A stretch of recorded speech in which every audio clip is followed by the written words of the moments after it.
та бүхэнд өнөөдрийн мэндийг хүргэе. Өнөөдөр би яагаад камераас авсан бэ гэхээр хичээл сонголтоо хамтдаа хий гэж бодсон байгаа. Тэгэхээр хичээл сонголт болохоор хичээлийнхаа хажуугаар ажил хийдэг оюутнуудад хамгийн чухал зүйл байгаа. Тэгээд бүгдээрээ хамтдаа хичээл сонголтыг хийцгээе. За ингээд би хичээл сонголтоо хийх гэж байна. Одоо цаг болохоор cyber цаг нь болохоор 9 цаг 57 минут 52 секунд гэдэг энийг харж агаад яг 10 болонгот нь одоо энэ товчлуур дээрээ таардаг байгаа. За бүгдээрээ энийг манай дэлгэцийг харах юм бол одоо миний сонгосон одоо сагсандаа хийсэн хичээлүүд байна. Тэгээд энэ сагсандаа хийсэн хүмүүсийн тоон болохоор ингээд 32, 99, 37 энэ 6 гэж энэ 35, 16 гэдэг. За энэ хүмүүстэй бид бол гэс өрсөлдөж хурдан одоо хичээл сонголтод хийж дарах байгаа. Тэгэхэд өмнөх хичээл сонголтууд дээрээ би зөндөө олон ингэж фейл хийжсэн. Тэгээд ерөнхийдөө бол нэгдэн дээр дараад нөгөөт нь ингээ уншичээд бүх хичээл нь алга болчихсон. Тэгээд ерөнхийдөө бол ороод нэг 2 минутын дотор яг миний хүссэн хичээлүүд бүгдээрээ алга болдог. Тэгээд одоо энэ жил болохоор би 4-1 болохоор арай гайгүй. Өрсөлдөө арай гайгүй гэж бодож байгаа. Тэгээд 4-р курсынхаа нэг одоо ингээд 3-ын 2-ын 1-ийнх ингээд бүгдээрээ ингээд хуваагдаж хичээл сонголтоо хийдэг нь одоо бүр амар таалагддаг. Угаасаа бүх сургуулиуд юм хийдэг бах уу. Надад тэр нь аягүй таалагдсан. Тэгээд би яг 1-р курст орж байхдаа за тэгвэл 4-р курст орох юм бол за арай бага өрсөлдөгчтэй байх юм байна. Хурдан 4-р курст орох юмсан гэж амар боддог гэсэн байхгүй юу. Тэгээд одоо яг 4-р курстэй хичээлээ сонгох гээд одоо 9 цаг 59 минут 16 секунд.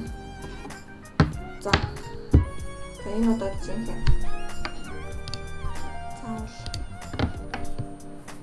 за 30 секунд үлдэж байна. Яйгоо.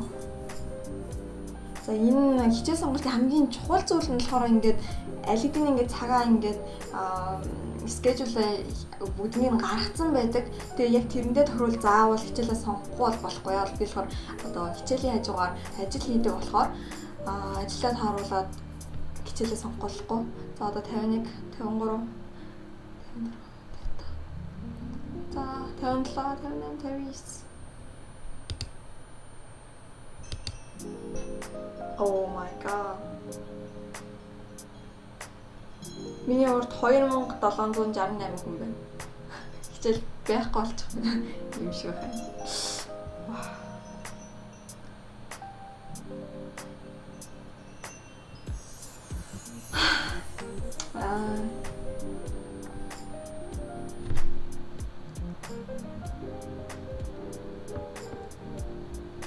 За please.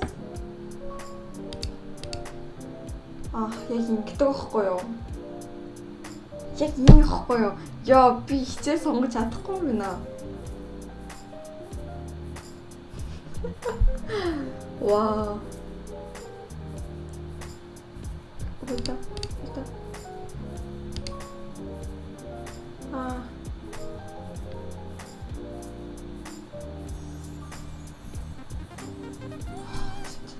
Purere.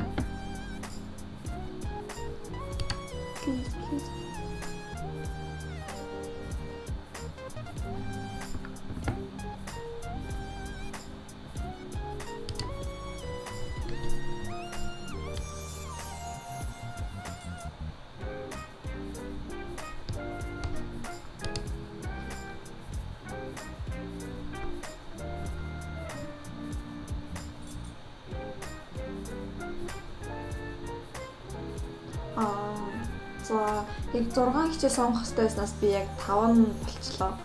Хүмүүс угаасаа сонгохгүй хичээл юм. Энэ ганцхан хичээл үлдсэн байгаа. Энэ хүмүүс бүгдээ сонгочих шиг бол. Ингээл дуусаа. Ингээл одоо болохоор 10 цаг 3 минут болж байна. Тэгэл 3 минут дотор сонгоод байхгүй болчихдаг аахгүй. За энэ хааж идөө. За. Ерөнхийдөө бол ийм байгаа.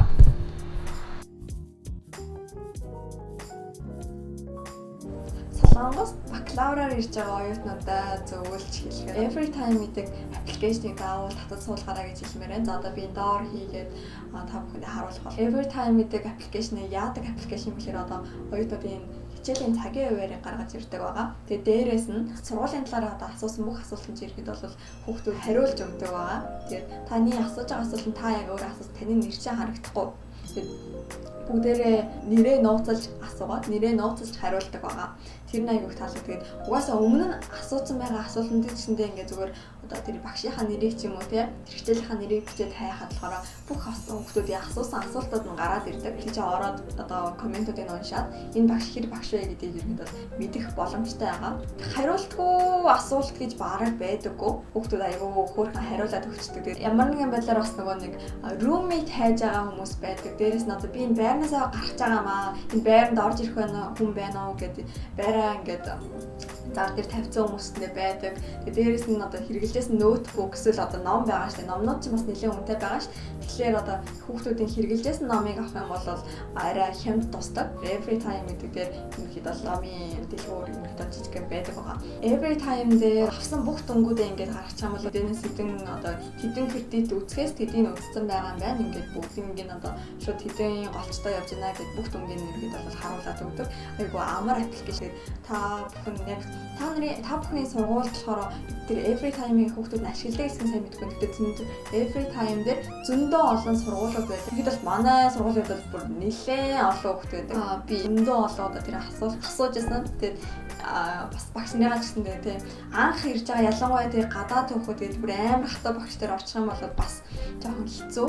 Тийм болохоор бас багшигаа дээрээс нэг амар ямарч баг одоо хэрэггүй хичээл гэж байхгүй байна. Гэхдээ надад хэрэггүй хичээл гэж байгаа шүү дээ. Тэгэхээр тиймэрхүү хичээлүүд сонгохоос зайлс хийхэд маш их туслах аппликейшн байгаа. Дээрээс нь та бүхэндээ нэмж өгөх зөвлөгөө нь болохоор төгсгöd яг хэдэн кредит судлах хэрэгтэй вэ? За би одоо энэ мэргэжлээ төгсөнд бол ямар хичээл үзсэн байх шаардлагатай вэ те. Тэгээд угаасаа анх орж ирж байхдаа зүгээр тэр департмент дотроо орж ирдэг. Тэгээд дараа нь 2 дахь жилээс мэргэжлээ сонгодог байгаа. Одоо аль мэргэжлээ сонгосон зүгээр байх юм уу те. Тэрийг одгийн принтерлээд авцсан зүгээр байдаг. Тэгээд би миний хувьд болохоор яаж хийжсэн бэ гэхээр анх нэгдүгээр курст оронгуулаа шууд очингуулаа. За би одоо төгсгöd яг юу хэрэгтэй вэ гэд бүгдийг ингэ принтерлээ авангуудлаа. Тэр яг хичээлүүдээ бүгднийг нэгээр ингээ үзээд явцсан байгаа. Тэгээ миний хувьд болохоор заавал судлах хичээлүүдээр бүгдийг үзсэн. Одоо болохоор нэг мэргэжлийн хичээлийг үзэхэл дутуу байгаа. Тэр нь болохоор яг юугаараа давуу талтай юм бэ гэхээр за ингэдэг байхгүй юу?